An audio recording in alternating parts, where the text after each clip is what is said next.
Ngayon, bakit naman po ganyan ang ating thumbnail, mga bossing? Bakit inutusan ni VP Sara si Binag? O yan, may question mark dyan. Nagtatanong tayo. Ngayon, bakit po tayo nagtatanong ng ganun? Bakit naman naiugnay yung ganun, mga kababayan? Kahapon ho sa ating vlog, mga bossing, may naipakita tayong litrato na yung babae, si Binag at si BP at si dating Pangulong Duterte magkasama sa isang litrato, mga kababayan. Ngayon naman po, sabi ko sa inyo, pag pumasok ako dito sa issue na to, ngalingalan yung mga yan. Ngayon naman po, mga kababayan, pinakinggan ko kasi bakit hindi natin masyadong tinatopic ito? Kanina ko lang napakinggan no?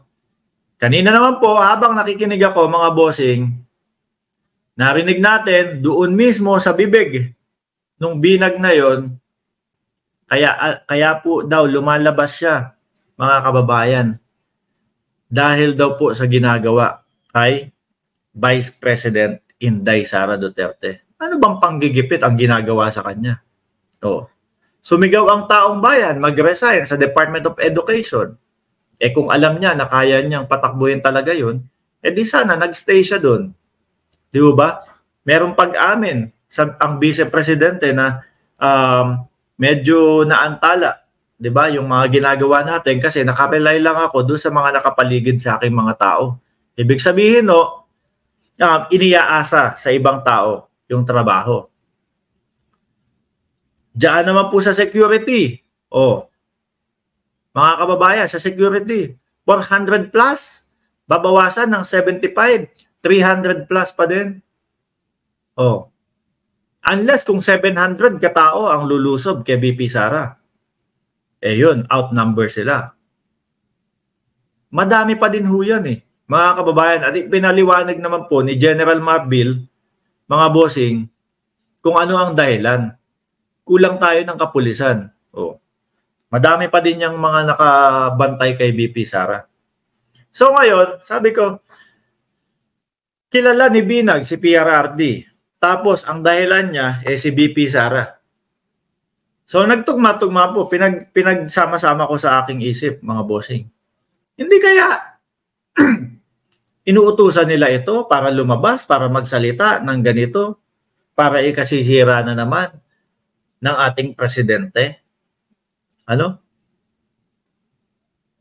Yan po, mga kababayan, kapag pinagsama-sama natin, talagang maiisip po natin Talagang mapapaisip tayo. Hindi kaya sila din po ang nagtuturo o nagsasabi o naguutos dito sa mga ito para sirain ang ating presidente? At eto pa, napansin ko, mga kababayan. Nung panahon daw po, kumbaga, nung panahon, nung eleksyon, bakit hindi sinabi yan agad? Bakit hindi nung eleksyon? Kumpara sa taong bayan ho, mga bossing, yung kanilang ipinaglalaban. Bakit hindi nung eleksyon? So, ibig sabihin lang mga kababayan, nagmumuka na kapag kayong medyo watak-watak na sila o hindi na sila okay lahat, sige, ngayon lang. Ngayon lang natin ilalabas. Kasi naggalit na hiwalay na ang unit team. Hiwalay na ang VP Sara at hiwalay na ang Pangulong Marcos. So hindi po, kung sakali, yung paglalabas nila, hindi po para sa taong bayan. Paghihiganti po, mga bossing. Di ba? Paghihiganti, yung iisipin mo dyan, mga kababayan. Isa lang ang sagot para matigil na silang magpa-drug test, para maliwanagan lahat sila. Balikan mo yung 2 drug test ng Pangulo nung bago mag-eleksyon. Ano gusto nyo? Only drug test? Ano kayo? Sinuswerte? Kayo na lang ang aatubagin ng Pangulo? Kayo na lang ang iintindihin ng Pangulo? Di ba? Walang mga napatunayan. Lahat ng mga pinagdalabas ng mga ebidensya, pati si Morales, lumabas, kalbo pa din. Punta sa EDSA, mag-isa. Anak ng tinapayan. Nasaan yung sinasabi yung milyon-milyon? Tapos, nababaklasan pa kayo ng mga governors, mga suporta ng governors. O, baka milyon-milyon ang nawawala sa suporta ninyo. Yun yung ibig nun yung sabihin. Ano, hindi milyon-milyon ang nagrereklamo kay PBBM. Dahil ba't magrereklamo? Ano ba na pakitan yung maganda? Wala naman. Di ba? Pati si Morales, pinainit nyo lang ang ulo ni Morales sa Senado eh. Kaya ngayon, ayun. Tapos ang issue doon sa PIDEA leak, ang bagsak ni Morales, vlogger. Di ba? Eto ngayon mga kababayan, yung si Binag, nakita ko, bumabagsak din ang views ni Maharlika. 75,000. Dati, umaabot ng 300,000. Pag bumababa yan, bibitawan na din nila yung issue na yan. Ibig sabihin, hindi kinagat ng taong bayan, mga bossing. Ibig sabihin, hindi kinagat ng taong bayan. So, mga ilang araw lang yan, bibitawan na nila yan. Mga ilang araw, mag-expect kayo. Welcome to my vlog. My name is Cathy Binag. At ito po ang matutunghayan nyo sa aking vlog. Ganun po ang magiging ending yan, mga bossing. Di ba? At least, may pangalan ulit. At least, nakilala ulit. At least, yung mga hindi nakakakilala, nakilala ngayon. Kaya lang, ang tanong, may susuporta kaya? Kasi yung kay Morales din mga bossing, yung vlog ni Morales, wala na din Paano ikaw ba naman, ang topic mo paulit-ulit, PIDEA leak, kinalimutan na ng taong bayan yan dahil hindi nga nagtagumpay.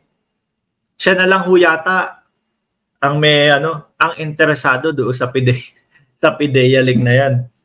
Yung dinalang placard doon sa EDSA habang nakaganon, mukhang anga, mukhang tatanga-tanga o nakaganon. Nasaan daw po ang 20 pesos na bigas?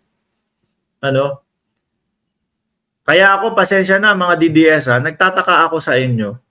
Kapag ba umabot ng 21 pesos ang bigas, hindi na kayo kakain?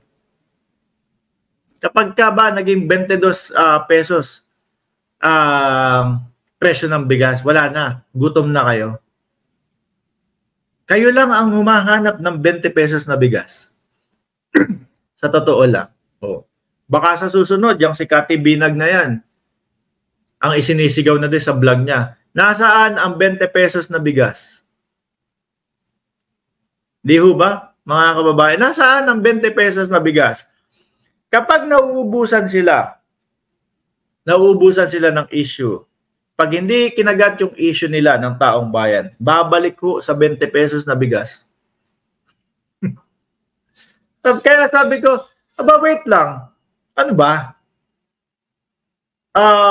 Ganun na ba kahirap ang mga DDS? Kasi po, sa mga sumusuporta sa gobyerno, okay lang naman sa atin. Yung iba nga, naghahanap pa. Nasaan yung jasmine rice? Saan makakabili ng jasmine rice?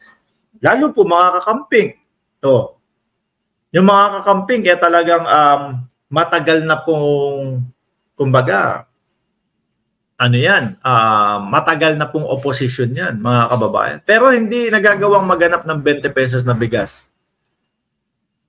Pero yung mga DDS, hindi mo malaman,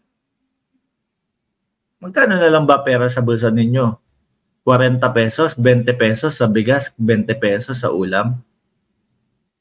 Paulit-ulit kayong humahanap ng 20 pesos na bigas. Pero huwag kayong mag-alala. Ang Pangulo papunta na dyan. Merong 29 pesos na bigas na ibinebenta. Sa araw ng Biyernes, Sabado, Linggo, pwede kayong bumili. Hindi pa nga lang doon sa mismong 20 pesos na kaya nyo. Di ba? Kaya wag ko kayong magtaka mga bossing, yung witness nila ngayon, yung si Binag, susunod niyan, sisigaw na. Susunod niyan, sisigaw na din yan ng 20 pesos na bigas. Kasi tatalikuran na din po siya nung mga nandun. Mababaho ang views. No? Hindi kagaya nung kay Morales, ilang linggo na mataas ang views. Ngayon nakita ko 75,000 views.